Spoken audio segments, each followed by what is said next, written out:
So ayun na nga mga sangkay, mayroon po ngayong kumakalat na video tungkol po sa banggaan nitong media laban po dito sa mga supporters ni Vice President Sara Duterte. Nagkainitan daw po doon sa EDSA.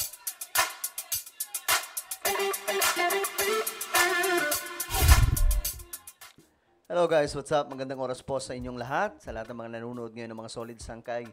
Good day kung ikaw isang solid sangkay at hindi pa po nakakapag-subscribe sa ating YouTube channel. Ayan po, makikita nyo po yung subscribe button sa ibaba ng video na to. Pindutin nyo lamang po yung subscribe, tapos i-click nyo rin po yung bell at i-click nyo rin po yung all. Okay? Sa mga nanonood naman po sa Facebook, i-follow nyo po yung ating Facebook page kasi dumadami na po tayo dito, no? Dito sa YouTube, marami na po tayo. May 1 milyon. Mag 1.4 million subscribers na tayo. So kung gusto nyo mapabilang mga sangkay, click the subscribe down below. Alright, sa mga solid sangkay na nanonood ngayon, mag-comment po kayo ng hashtag solid sangkay kasama po inyong mga lugar para magkakilala po tayo. Okay? Ito nga mga sangkay, medyo mainit ang tensyon, no? Mainit ang tensyon mga sangkay. Ito po ay nilabas ng ABS-CBN. Media po, parang hindi ko alam kung sa ABS-CBN media ito or sa GMA. Basta grupo sila ng media, nandyan po sila. Ngayon, pinapalayas yung media nitong mga supporters ni VP Sara. So bakit? Mga sangkay, nagkainitan daw eh.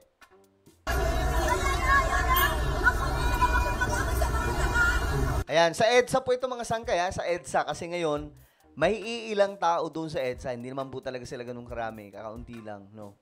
Pero, ayun na nga, ito po ay mga solid supporters ni Vice President Sara Duterte. Ay, kuya, wag basta-basta magkuha ng ano. Bakit po? Bawal po kami kumuha? Kita nyo mga sangkay? Wag basta-basta media yan. Bakit pagbabawalan kumuha yung media? Alam nyo, mga sangkay, sa totoo lang, ito magiging honest naman po tayo. Ang media po talaga, may pagkabias yan.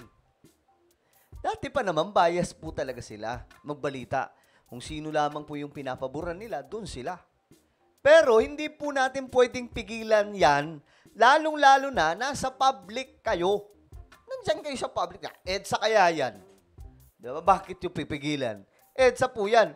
Pwedeng pagbawalan yan, halimbawa na lang, sa loob po ng mga pribadong mga lugar, private place, halimbawa, lugar nila Tatay Digong, bahay nila Tatay Digong, hindi papasukin yung media, walang magagawa. Pero itong public area, wala silang choice dyan. Hindi pwedeng pagbawalan. Bakit pagbabawalan? Dahil ba makikita yung mga binabayaran? Ganun lang naman yun, mga sangkay. The more nun yun na pagbabawalan yung mga yan, pagdududahan kayo ng taong bayan. Diba nga, may kumakalat pa po ng mga binabayaran daw, mga sangkay, na 500. Pero 200 lang daw yung binigay, mga sangkay. May mga kumakalat mismo na video tungkol doon. Hindi po galing sa media, kundi galing po dito sa mga netizens lang din, mga nag-attend dyan. Kayo! Sino po nagsabi bawal kami?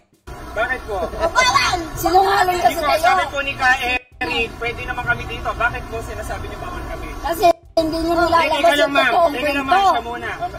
Sinungaling nga, sino video na lang kami. Ano? Ambira, Gigi, mga sangkay. Galit na galit, gustong manakit.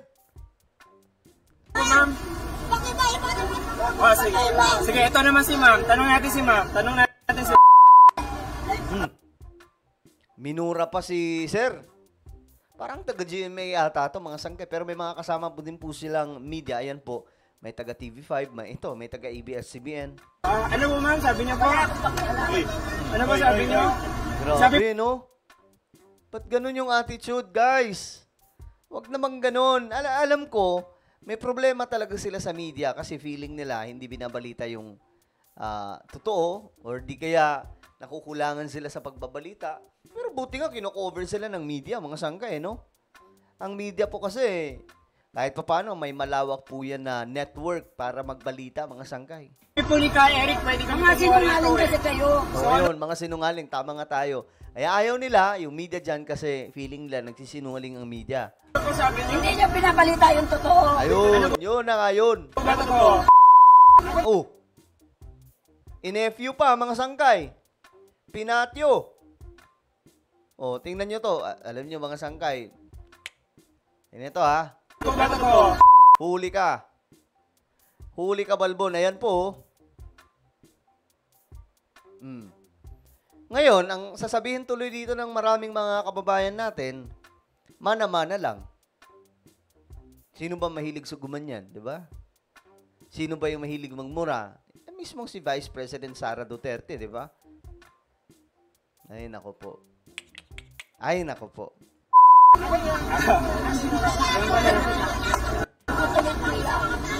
man sabi kasi bawal kami lang. Sabi ni Ka Eric, Sila na paalam. Kumikita sila sa atin. Sa binibidyoan tayo. Kumikita daw sila sa kanila. Bakit? Kumikita pa kayo kay Marcos. Bayad kayo eh. Bayad kayo. Ayon sa kanya, kumikita pa kayo kay Marcos, bayad kayo. Tingnan nyo to. Kumikita sila sa atin. Sa binibidyoan tayo. Bakit? Kumikita pa kayo kay Marcos. Kumikita pa kayo kay Marcos. Bayad kayo eh. Bayad. Alam nyo guys, ito yung problema din mga sangkay sa mga panatiko. Kapag ka pinuna sila, kapag ka napuna, feeling nila, bayad. Halimbawa ako, mga sangkay, nasasabihan din po ako na bayad. Alam nyo, nakakatawa na lang, no? Nakakatawa na lang yung mga pinagsasabi nila, mga sangkay. Ako, neutral nga ako niyan, ha? Pero ang sasabihin nila, bayad. Diyos mo yung marimar, ni singkong duling, walang binibigay ang mga yan. At saka kung mayroong ibibigay, hindi tayo tumatanggap. Guys, sumasahod tayo sa YouTube. Itong media, sumasahod ng kanilang, sa kanilang kumpanya. 'Di ba? Yun ang problema. Alam nyo, nag-aakusa sila nang wala silang ebidensya.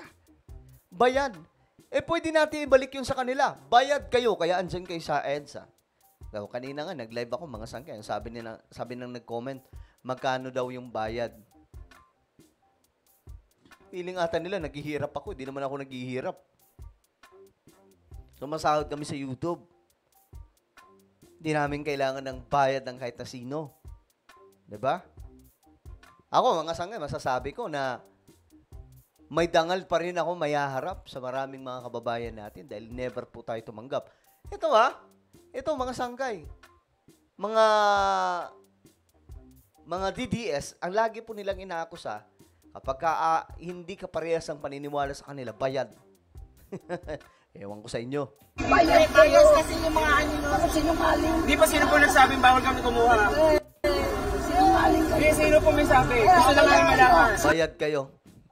Kita nyo mga sangkay, sa comment section, yan din po yung kanilang sinasabi bayad. Then, kasi ebidensya. Pero ang totoo niyan, sila yung binabayaran kasi may ebidensya. May kumakalat eh. Di ba may picture pa nga. Mayroong pang listahan. Yung friends namin. Kami mga tinitay. Kaya ito, hindi kayo kasali yan. Ito, palaway ito. Palaway ka. Palaway ko yun na. Palaway yan. Laban ka. Sino po nagsabi? Hindi kayo kasali. Ito. Hindi po, sino nagsabi? Ikaw. Hindi, sino nagsabi bawal kami kumuha? Kami. Silang bayan. Taong bayan? Taong bayan. Dinamay pa tayo, mga sangkay. Kayo na nga nagkikikuhan. Hindi, ma'am, siya lumapit sa amin. Hindi kami nangasa. Hindi kami nangasa. Siya lumapit sa amin. Gusto lang namin malaman kung sinong nagbabawal. Para sabihin namin kay Ka Eric. Kasi kayo. Sige po, ha? Sige.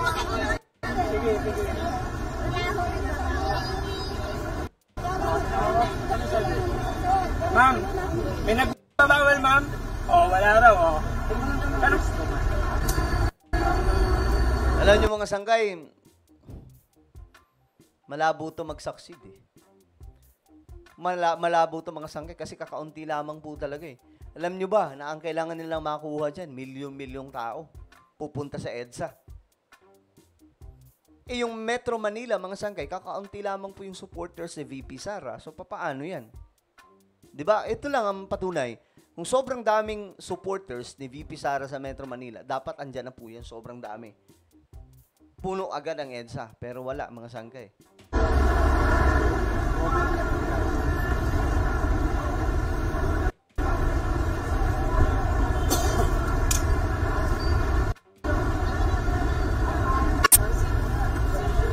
Pulis din pala doon na nagbabantay.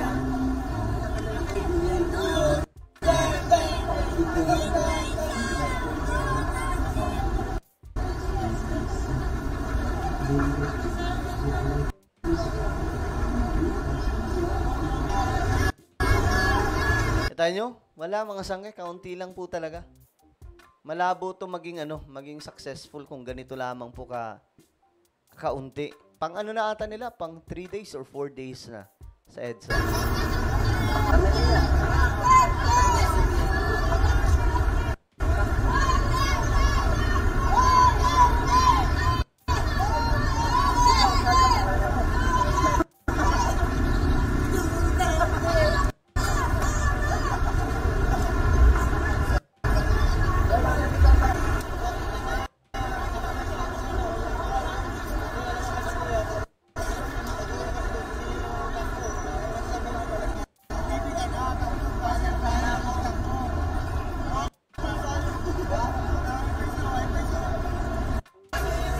Okay, so, ayan mga sangkay, ang tensyon, nagpapang-abot na no? Pero, ayun nga po, sana advice ko lang sa kanila na kapag ka may mga sumasalungat sa kanila, tigilan na nila yung pagsasabi na bayaran yan. Kasi, wala naman silang patunay dyan eh. 'Di ba? Pare-pares kasi ng nila eh. Pare-pares yung komento nila kapag ka ayaw nila, bayaran. O, tingnan po natin yung mga komento ng taong bayan. Tingnan lang po natin.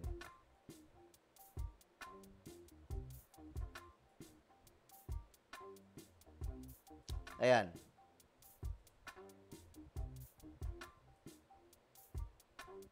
Sabi ng isa, manang-mana lang talaga ang ugali.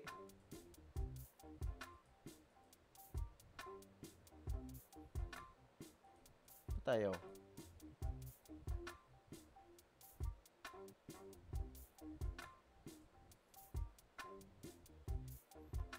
Okay, sige. Hanggang dito na lamang po tayo. Guys, maraming salamat po sa inyong panonood.